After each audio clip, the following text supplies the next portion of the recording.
the book of Ezekiel, chapter 7, and verse 5. Thus saith Yahweh Bahashem Yahweh Shai, and evil, and only evil, behold, is come. There's a question. How many people you think will die in the first 5 minutes of an EMP? I would say none. Because of the EMP? Very few. A couple 100,000 in the first 5 to 10 minutes. From what? Because there's over 2,000 commercial aircraft in the air right now. And a significant number of those, if they got hit by a major EMP, it shuts the computers down on the plane. And even if you have Sully up front piloting you into the Hudson River, that plane's going to fall like a rock.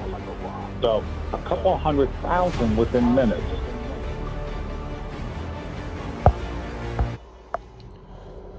All right, hey, shalom, shalom, yashallah, peace, Israel, kol halal, Yahweh, Bahashem, Yahweh Shai, Bahashem Rakah Kodash.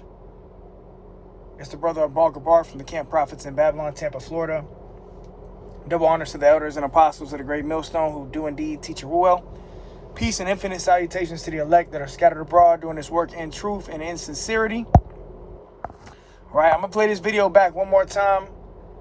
You know, we're entering into the time of Jacob's trouble. All right, a time of trouble never before seen on this earth ever in history.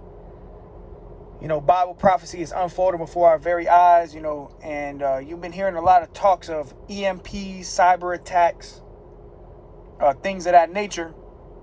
And this guy posed a question. He said, how much people you think would die in the first 5 minutes of an EMP?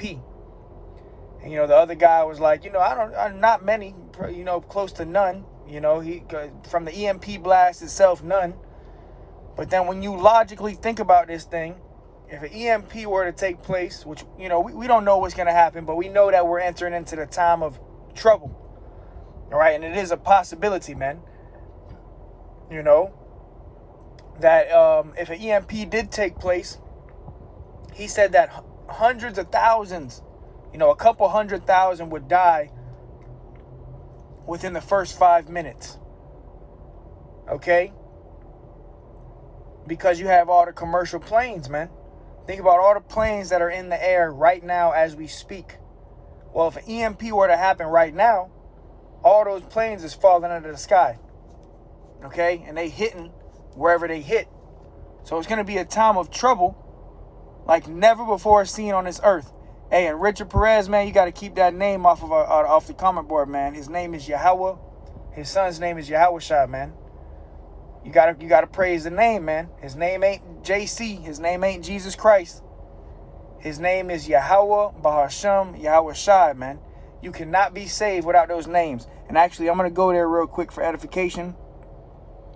Acts chapter 4 and verse 12. It says, "Neither is there salvation in any other. For there is none other name under heaven given among men whereby we must be saved." That's right, Yahweh Shai. See, there you go. You know, you got to get that JC out of your mind. You got to throw that shit away.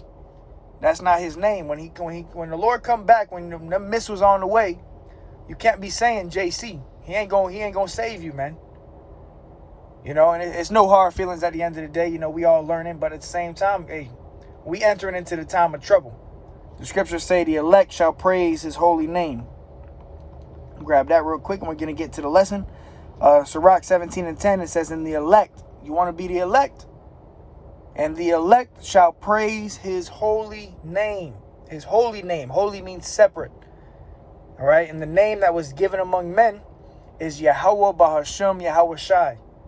That's the name you're going to need in the time of trouble that we're entering into. You can't be calling on JC. You got to erase that name out of your mind. All right. So now I'm going to play the video one more time. We're getting to the lesson. So let's watch this. All right. There's a question. How many people you think will die in the first 5 minutes of an EMP? I would say none. Because of the EMP? Very few. A couple 100,000 in the first 5 to 10 minutes. From what? Because there's over 2,000 commercial aircraft in the air right now. And a significant number of those, if they got hit by a major EMP, it shuts the computers down on the plane. And even if you have Sully up front piloting you into the Hudson River, that plane's going to fall like a rock. So a couple 100,000 within minutes.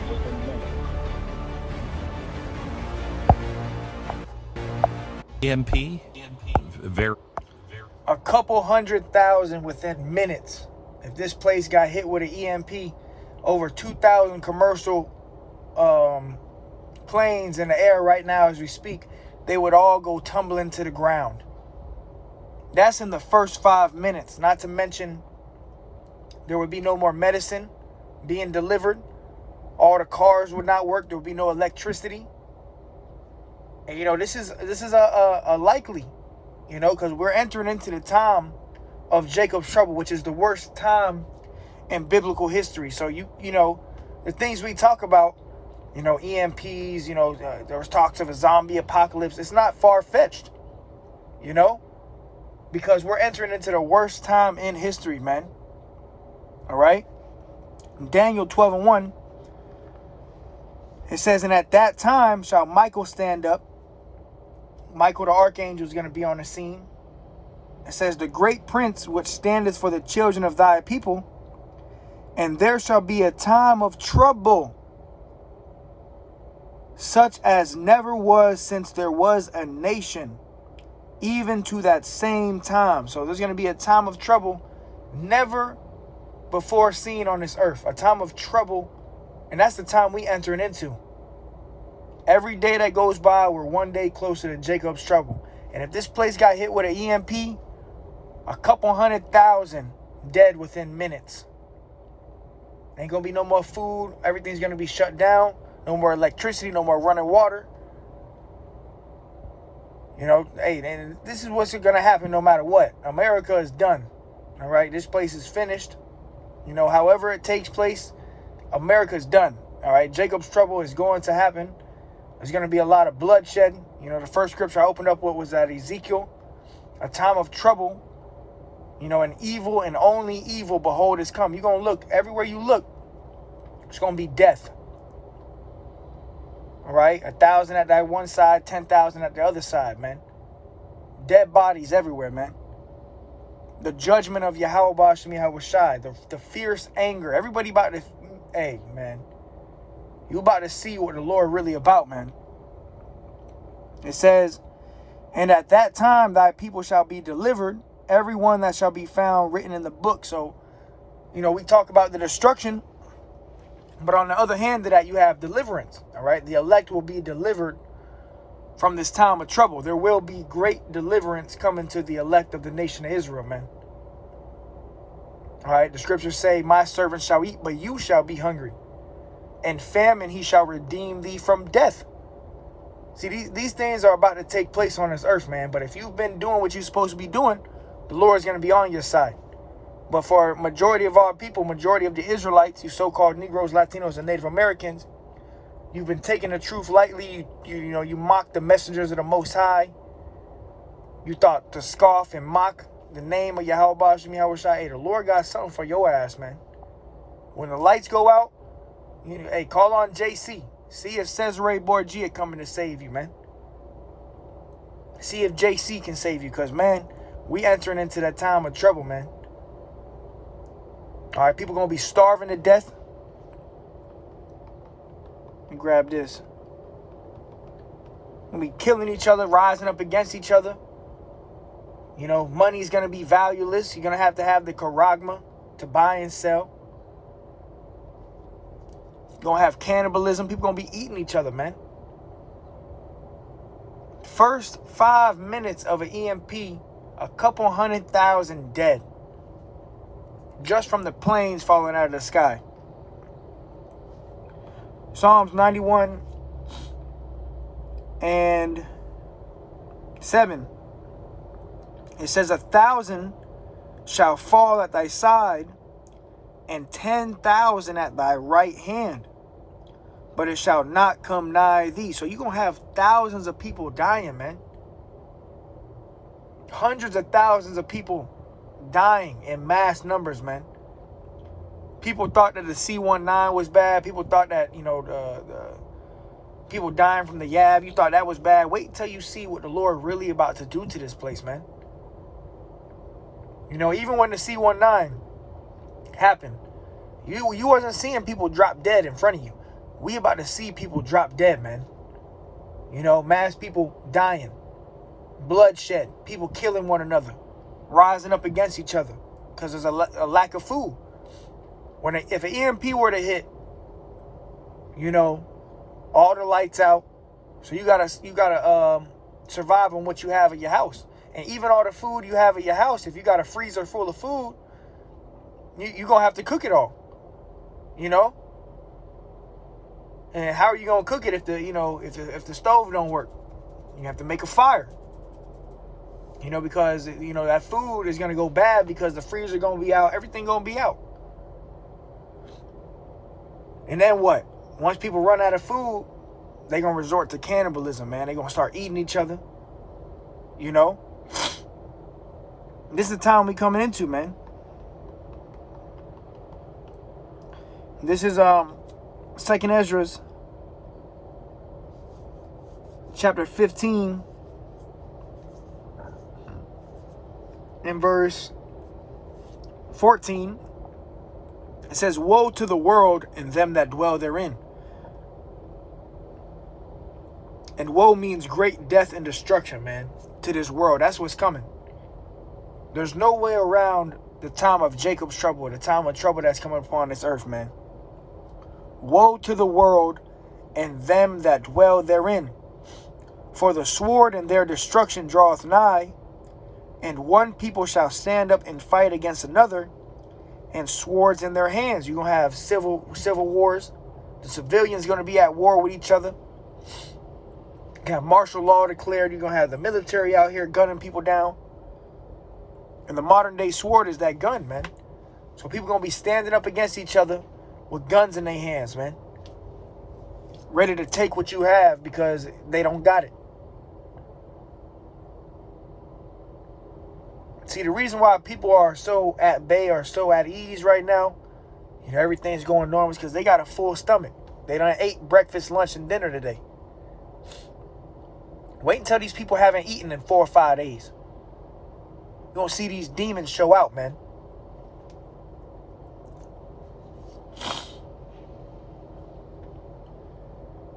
It says, "For there shall be sedition among men, and invading one another." So people going to be uprising against each other, breaking into people's houses. It says, "They shall not regard their kings nor princes, and the course of their actions shall stand in their power." So people going to be destroying each other, man.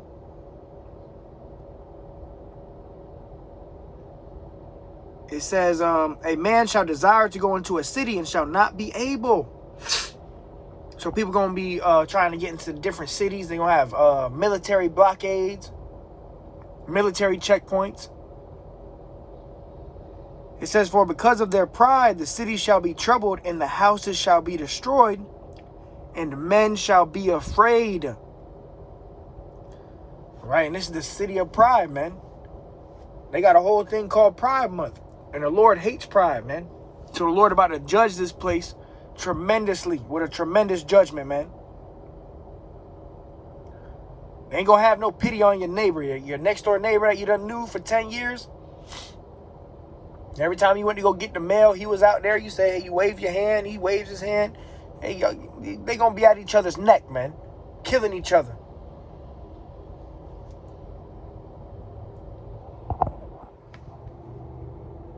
It says, "A man shall have no pity upon his neighbor, but shall destroy their houses with the sword." They're going to be breaking into people's houses with the guns. "And spoil their goods because of the lack of bread and for great tribulation." Because there's going to be no more food. A lack of bread. Going to be great tribulation on this earth. And that's the time that's coming, man. And it's judgment from Yahweh Bashim Yahweh Shah, man. This is what the Lord about to do. The Lord about to send the plagues, man. It's the mighty Lord who sends the plagues, and who is he that can draw them away? Not one. This is the time of the Lord's judgment, man. And we about to witness it firsthand. Jeremiah chapter 30 and verse 7, it says, "Alas, for that day is great, so that none is like it." This time period of Jacob's trouble, none is going to compare to this. You think about all the terrible times in history you learn about in your history class, or you learn about in life. You know, World War I, World War II, 9/11, Hiroshima, Nagasaki. You hear about, the Great Depression. The times we entering into is going to outdo all of that. That's going to be nothing compared to the time of Jacob's trouble. And that's why we're going to need Yahweh Bashem Yahweh Shai. You're going to need the Lord. Scripture says you're going to be saved by faith and by works. It says, "Alas, for that day is great, so that none is like it." And this day is not just a day, it's a time period. Right? A time. All right? That's why it says it is even the time of Jacob's trouble. But he shall be saved out of it. And who's Jacob? Jacob represents you Israelites, man. So who really going to be in trouble is the Israelites, man. You so-called Negroes, Latinos, and Native Americans, that's where the trouble going to be, man. Because this devil going to come down with great wrath. It's going to be a time of trouble like never before seen on this earth, man.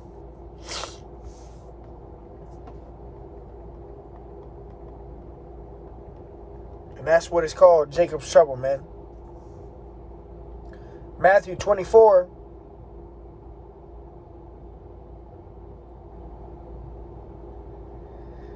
And verse 21. "For then shall be great tribulation." All right, a time of great tribulation, a time of great trouble, anguish, distress, bloodshed. "For there shall," it says, "for then shall be great tribulation, such as was not since the beginning of the world to this time, no, nor ever shall be." And this was out of our Lord's mouth himself. And what was he talking about? He's talking about the days we are entering into. The time of Jacob's trouble. A time like never before seen on this earth, and a time that you cannot compare to any time on this earth. Great tribulation, man. It says, "And except those days should be shortened, there should no flesh be saved." So if the Lord didn't shorten the days of the time in Jacob's trouble, nobody would be saved. That's how much death is going to be going on, man. It says, "But for the elect's sake, those days shall be shortened." So for the elect's sake, those days shall be shortened, man. All right? For all you Jakes out here, you Israelites that done mocked the Lord, you scoffed. You know, you didn't want to turn to Yahweh Bashem Yahweh Shai. You're going to be in for a rude awakening, man. And it's well deserved. This ass whooping that Jake got is well deserved, man. Proverbs 1 and 28 from Richard Perez, it says, "Then shall they call upon me, but I will not answer. They shall seek me early, but they shall not find me. For that they hated knowledge and did not choose the fear of Yahweh." So because you hated the knowledge that was going out, you hated the prophets, you hated the men of the Lord, you scoffed and you mocked, hey, the Lord going to leave you out there to melt, man. He's going to leave you out there and destroy you. I'm going to leave you there and I'm going to melt you. The scriptures say the same must know it after death by pain, man. All right, so we entering into that time of trouble, man. Just a quick lesson. Call hello, Yahweh Bashem Yahweh Shai Bashem Merkah Kodash. Lord willing, it was edifying to the hopeful elect. I'm going to go ahead and play this and then we'll close it out. There's a question. How many people you think will die in the first 5 minutes of an EMP? I would say none. Because of the EMP, very few. A couple 100,000 in the first 5 to 10 minutes. From what? Because there's over 2,000 commercial aircraft in the air right now. And a significant number of those, if they got hit by a major EMP, it shuts the computers down on the plane. And even if you have Sully up front piloting you into the Hudson River, that plane's going to fall like a rock. So a couple 100,000 within minutes. There you have it. All right? So call hello, Yahweh Hashem Yahweh Shai, a time of trouble like never before seen. Couple 100,000 within minutes. So keep your eyes peeled, keep watching, stay on your watchtower. Until next time I say shalom.